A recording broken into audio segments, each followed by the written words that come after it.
Pag bubuksan po ito, long press and hold lang po.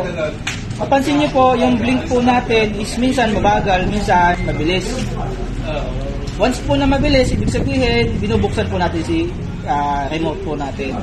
Kung pinapatay natin, mabagal po yung blink. Parang ganito lang po. Yan sir, mabagal yung blink niya, ibig sabihin nakapatay yung remote natin. Bubuksan natin. Ayan sir, mabilis yung blink, tapos ipindutin nyo dito isa. Kapalabasin nyo kasi yan. Yan po yung sign, ibig sabihin, nag-unlock na po yung ating knob. Nag-lock po kasi ito ng pusa once na namamatay. Ayan, tapos, i-ano natin, i-start natin. Okay. Mapansin natin dito, sir, nakatapat po sa on, sa puti. Ayan, yan po indicator niya na 4 on po. Tapos, i-start po natin siya. Press lamang po yung preno po. Tapos, hindi na kailangan ganyan. Yung ilaw natin, automatic na nakabukas. Wala na po tayong patayan. High and low na lamang po yan. Signal light po natin. Ayan po. Baba. Ayan po. Kabila po. Motor. Ako sa likod. Red lights po natin. Preno po sa likod. Preno sa harap. Tapos pwede po natin i-lock yung preno po natin sa likod. Okay. I-lock natin. Dito po may charging port na po tayo.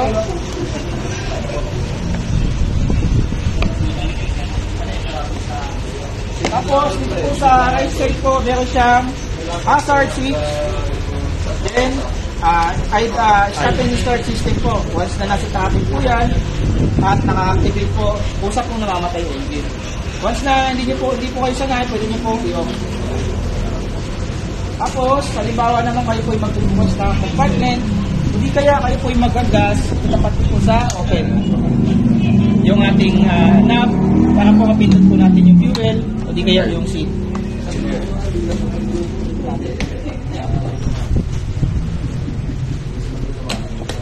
Sir, sa ating seat, battery po natin, nakalagay po dito. Chassis number, tapos may tools po tayo. Ayan lang po yung tools natin. Kasama po. Okay. Dito po sa ating battery, dito po nakalagay yung CCU para sa ating Y-Connect. Lock po natin, press lamang po. Ayan. Tapos, dito po sa ating panel,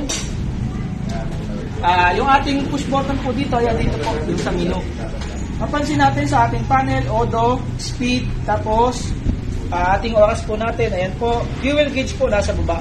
Ayan. Mapansin natin, pag pinindot po natin yung menu, papasok po dito yung yung trip 1, kung muli po ginagamit po. Pag may gusto kayong sukating layo po ng biyahe, pwede nang gamitin sa sa Chinchoy, halimbawa, mga ganun po. Trip 2 po, same purpose lang po.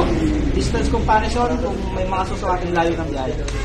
Then, fuel trip, ito naman po ay once na lumabas, ibig sabihin, makukompute nyo po kung ilan na lang yung tatakboy ng ating gasolina po, ng ating motor cycle.